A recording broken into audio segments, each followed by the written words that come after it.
We've all been there. That moment of gut-wrenching frustration, that sense of injustice building up in your chest, waiting for acknowledgement, just a single word that never comes.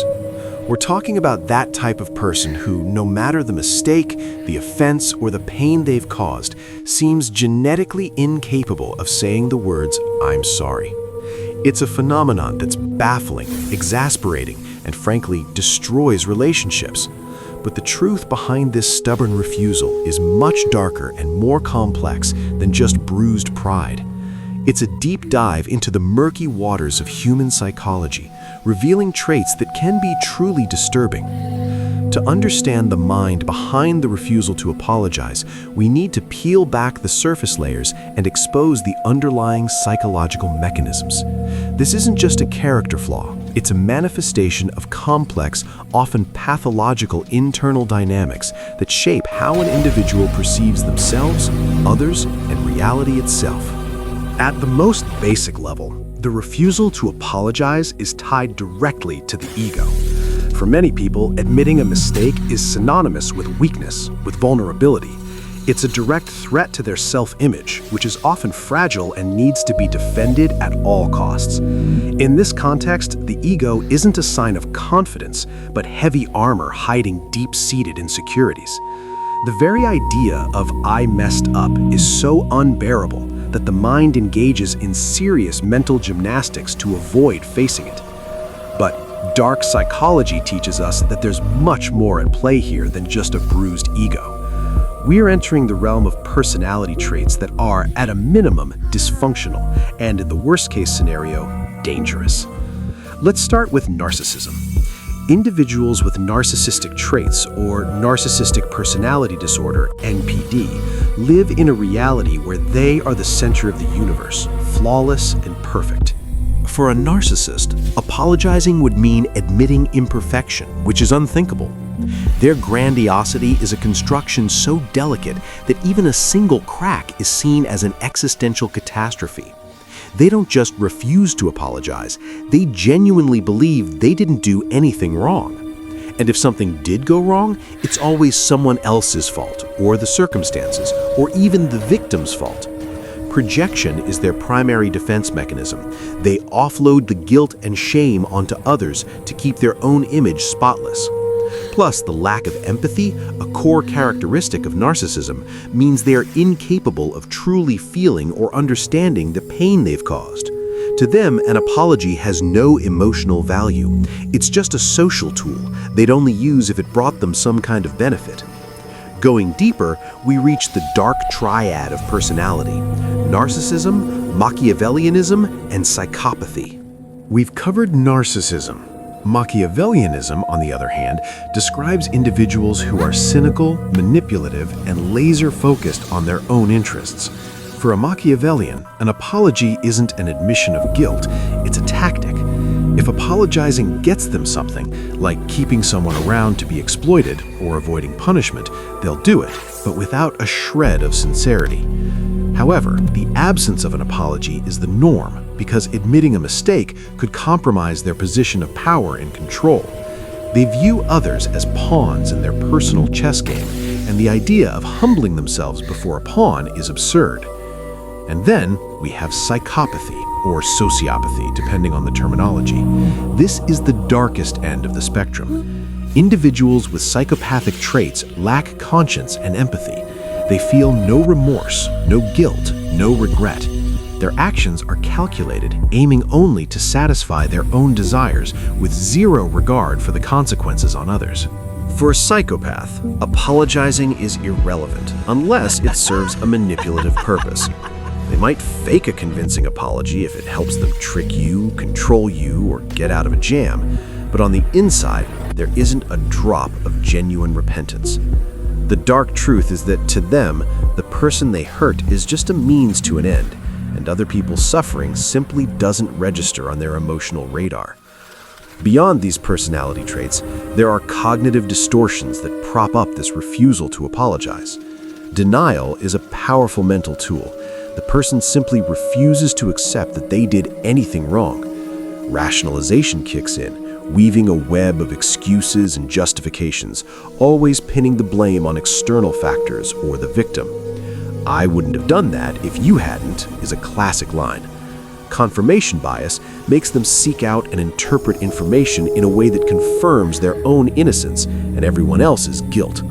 The truth becomes malleable, twisted to protect the narrative of their own flawlessness. There is also the aspect of control and power. In some dynamics, not apologizing is a way to maintain dominance over the other person. It's a show of force, a signal that their actions have no consequences for them and that you are powerless to demand repairs. This is often seen in abusive relationships, where the lack of an apology is a tool to devalue the victim, erode their self-esteem, and reinforce the hierarchy. The victim is constantly invalidated, and their reality is denied. The roots of this behavior can run deep, often planted in childhood. A child who was never held accountable for their mistakes, who was constantly coddled, or conversely, a child who was severely punished for admitting errors, can develop psychological defenses that stop them from apologizing in adulthood. The lack of a parental role model who showed humility and repair can also contribute. In some cases, trauma can lead to dissociation, where the person disconnects from their actions and the emotional fallout. The impact of interacting with someone who never apologizes is devastating. Trust corrodes, respect is lost, and the hurt deepens. The victim is left in a cycle of frustration, questioning their own sanity and validity. Gaslighting, a psychological manipulation tactic where the victim's reality is systematically denied, is frequently used by people who refuse to apologize. "You're overreacting. That never happened. You're too sensitive." These are phrases that invalidate your experience and reinforce the aggressor's narrative.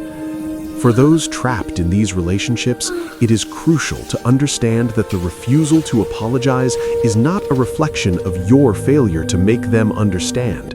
It is a reflection of their complex and often pathological psychological structure. It's not about you, it's about them. So, how do you deal with the dark truth of people who never say sorry? First, accept reality. Understand that you cannot change someone else's essence. If someone consistently refuses to apologize, it's unlikely they ever will, no matter how hard you try, argue, or beg. Your energy is better spent protecting yourself. Second, set clear boundaries. If the interaction with this person is toxic and destructive to your well-being, you need to step back. This might mean reducing contact, ending the relationship, or in extreme cases, cutting ties completely. If the person has narcissistic or psychopathic traits, going no contact is often the most effective strategy for your own mental health. Third, don't internalize the guilt. The lack of an apology can make you doubt yourself, questioning if you were the problem. Remember, the problem lies in the other person's inability to take responsibility. Your pain is valid. Your reality is valid. Do not let their twisted narrative erase your own experience. Fourth, focus on actions, not words. An apology without a change in behavior is empty. But in the case of someone who never apologizes, the absence of words matches the absence of change. Watch the patterns. A person's actions speak louder than any apology they could give or never will give. Finally, seek support. Talking to friends, family, or a mental health professional can provide the perspective and support you need to process the pain and develop healthy coping strategies. The dark truth about people who never apologize lies in the realization that for some, admitting guilt is a psychological impossibility, an existential threat to their internal structure. For others, it is a deliberate tool of power and manipulation. In both cases, the result is the same, a one-sided relationship dynamic where responsibility is constantly deflected and empathy is just a mirage. Understanding this dynamic is the first step to freeing yourself from it. It is an act of self-awareness and self-preservation. Don't wait for an apology that will never come. Instead, focus on healing your own wounds and building a future where honesty, responsibility, and true connection are the pillars of your relationships. If this deep dive into the human mind resonated with you, if the darkness revealed some light in your understanding, hit that like button, share your perspective in the comments, and subscribe for more explorations into the secrets of dark psychology.